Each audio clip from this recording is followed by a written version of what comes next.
Hello, my friends. Welcome to another edition of My Thoughts. Today I wanted to talk about gratitude. I know that Thanksgiving is coming up, and we oftentimes think of Thanksgiving as just a day for football or for parades or for food. The other thing that we oftentimes think of on the other side is the genocide that happened. We're thinking about how the Puritans came in and utterly destroyed mass populations. The whole thing was terrible. However, I'm not talking about Thanksgiving as a holiday. I'm not talking about Thanksgiving as anything other than a concept. The concept of gratitude, we have a tendency of people, to view things negatively because it's easier for us to do. And energy is attracted to energy. So when you, my friends, are out and about, we have a tendency to look at things that we need rather than things that we are grateful for. If you are in a state of need, you will always be in a state of need. When you are in a state of gratitude, then that resets the energy of the universe and the universe redirects. I wanted to tell you a little story. Many of you on my Facebook have heard this story, but I'm going to tell you again. So, several years ago when I was living in Hollywood, some of you may remember the car that I had then that I called Gloria. It was a kit car, it was a Volkswagen engine, and I loved that car. It cost me so much money to keep the silly thing running, but I did because I loved it. It was silly. It was really, really silly to have it. But I was driving down Santa Monica Boulevard near where I lived at the time, and I was feeling sorry for myself. I was feeling unaccomplished. I was feeling that I had not done what I was set out to do. I felt like that I had not done what was needed for myself and for others. So, as I was driving, I heard the voice of what I like to refer to as the universe. And she said to me, "You said this car was going to make you happy, doesn't it?" And I was chastised in my spirit. And I said, "You are right. Forgive me. I love this car and I am grateful for this car." Then she pointed out a man getting on a bus. She said, "See that man getting on the bus? That man right there doesn't have any car, much less a beautiful car that he asked for. And while we're at it, where do you live?" I happened to be driving by my apartment. I said, "Right there." She said, "Remember when you walked into that apartment and you said, 'I will live here'? And you do.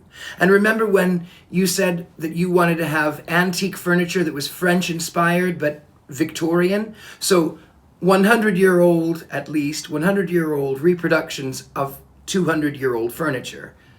And you found it, remember that?" And she even went down to the paint colors and she said, "Remember how you wanted the walls to be pink and gold and you found the exact paint that you needed, just the right amount, remember that?" I said, "Yes." I said, "Yes." I said, "Yes." And she says to me, "You have created this life. Remember when you were a kid," she said, you said you wanted to travel Europe and be treated like a rock star. Well, I traveled throughout Europe and was treated like Freddie Mercury, who was a rock star." She said, "You asked for that. You created this life. What do you want?"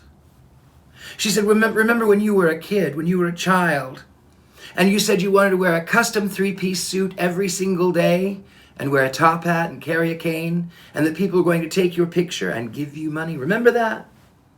I went, "Yes, but playing Willy Wonka is not what I meant." She said, "But that's what you asked for. Can you think of any other situation where that would pertain?"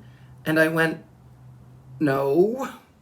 She says, "Okay, what do you want?"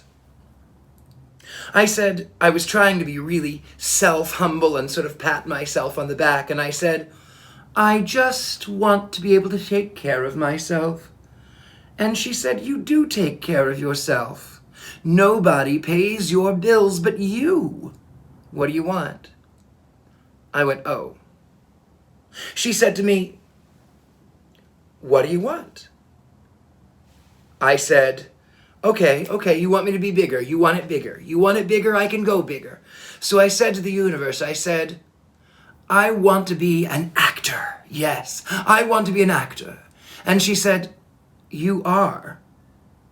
That was when I was pursuing acting. I'm not anymore, but when I was. She said, you are. You have been in film. You have been in television. You have pursued acting. That is what you do. I went, oh, okay. She says, what do you want? I said to her, okay, fine. Okay. You're going to ask me what I want. You want me to go bigger? I'm going to go bigger. I know I want to be famous. Yes, famous, because if I'm famous, then that will lead to other things. And she said to me, in the most sweet, chastising way, she said, you don't think you're famous? She said, can you think of any other person on this planet that is not an A-list celebrity or a politician that is known in every city, in every state, in every country, on the planet? There are people that have taken your picture and they love you and they see these pictures of you and they love you. Is that not fame? He said, that's not what I meant. And she said, but that is what you asked for. And she said, I'm going to ask you one more time.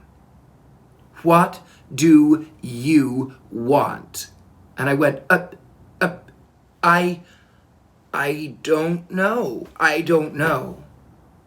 And she said to me, if you don't know, I don't know. And if I don't know, I cannot help you. And until you know what you want, you know where to find me. Well, I didn't know what I wanted.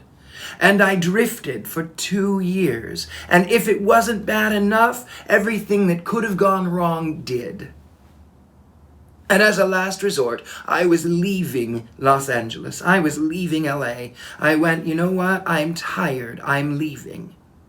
And I posted a throwaway comment. I went to go visit my mother. She's now 80 years old. She'll be 81 in April. I went to go visit my mother because she had been diagnosed with cancer. It's in remission. She's fine right now. She's got a little bronchitis, but she's doing well otherwise. But I thought, okay, I guess this is it. And I posted a throwaway comment on Facebook, and I said, when I get back from visiting my mother, I will live in Pasadena. And a friend of mine said, oh, I want to move to Pasadena, and look at this house I found. It was this one. When you have an attitude of gratitude, you can unlock so many doors. Because energy attracts energy. Like attracts like. When you are working, when you are, if you say things to the universe, a lot of times people who pray will pray incorrectly. They say things like this: God, I want. God, I need. And the universe says, okay, you want it. Okay, you need it. You're saying it. You are saying that is who you are. I want, I am, I need. But when you say, I am, I will, the universe says, okay, you already have it, so I am going to reward you with more of what you desire. Reward you. There's a wonderful little song in Charlie and the Chocolate Factory, the musical. And it goes something like, it's Willy Wonka, it's Grandpa, first of all, Grandpa Joe and Charlie singing, and then later it's Willy Wonka and Charlie. And it's, you and I, Charlie, Charlie, you and I, we see things that aren't there. We ask how, but never why. And then Willy Wonka sings, of course, it must be believed to be seen. You can walk in this life, you can walk in this world, you can walk with your blinders on day and night. And as long as you continue to feel what they are telling you to feel and thinking what they are telling you to think, you cannot progress to the next level. You cannot progress to your best life, which you deserve. I am so grateful. I am so honored. I am so humbled by the universe. I am astounded. I am so astounded at the outpouring of love and generosity that the world has shown me. It's not been easy. It has not been easy. It has not been easy. I have gone through hell. One of these days, I will tell you some of the hell I went through. It is not the time yet. I went through hell. There were times that I wanted to blend in. I wanted to hide. I wanted to seem less spectacular, less flamboyant, less charismatic, less over the top, less. I wanted to seem less.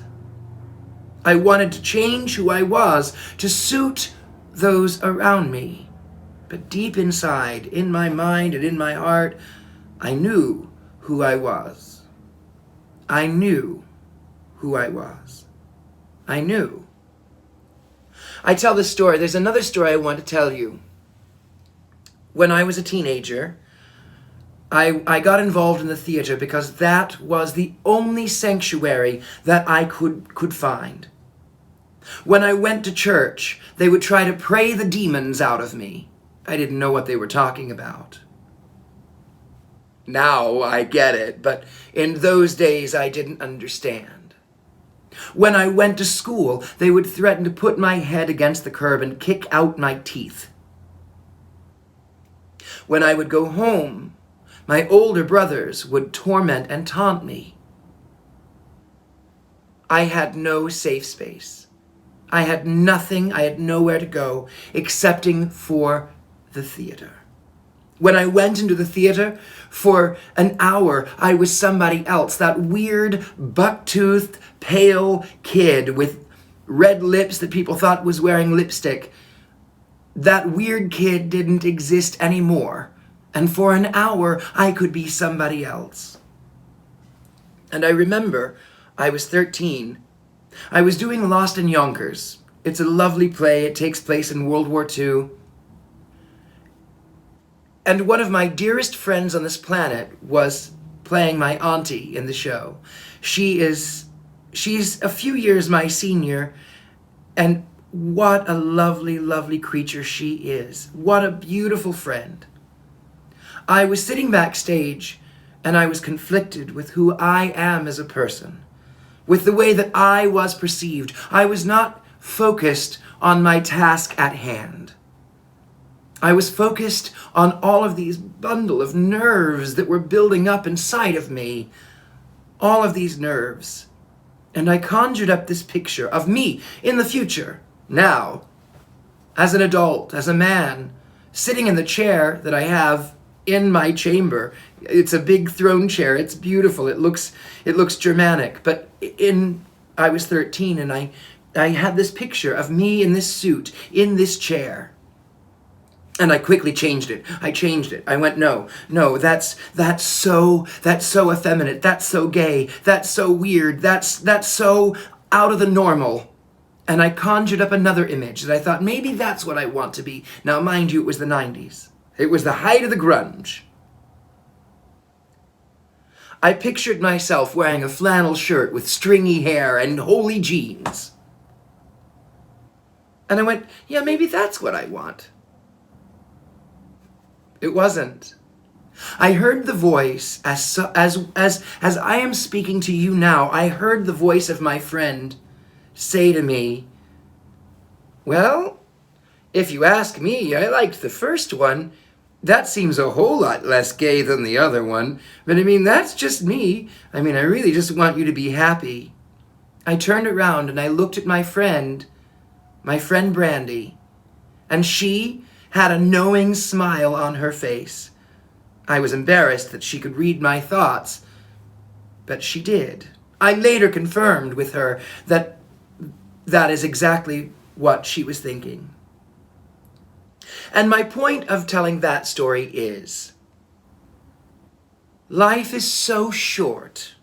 Life is such a gift. There are quite literally millions of sperm cells. Pardon, I know it may be crass. There are millions of cells that could have been you. They had all of that potential, and yet it took one little cell to fight its way through and say, no, I am here and I exist. I am here. You are special. Your life is special. You may be going through hard times. It may be really, really rough for you. But there is only one you. There is not millions of you. There is one you. And there are so many people that in your hardest wish their life were like yours. And I, in all of my years of growing, am so grateful. I am grateful for you, that you are in my world. I am grateful that I'm healthy.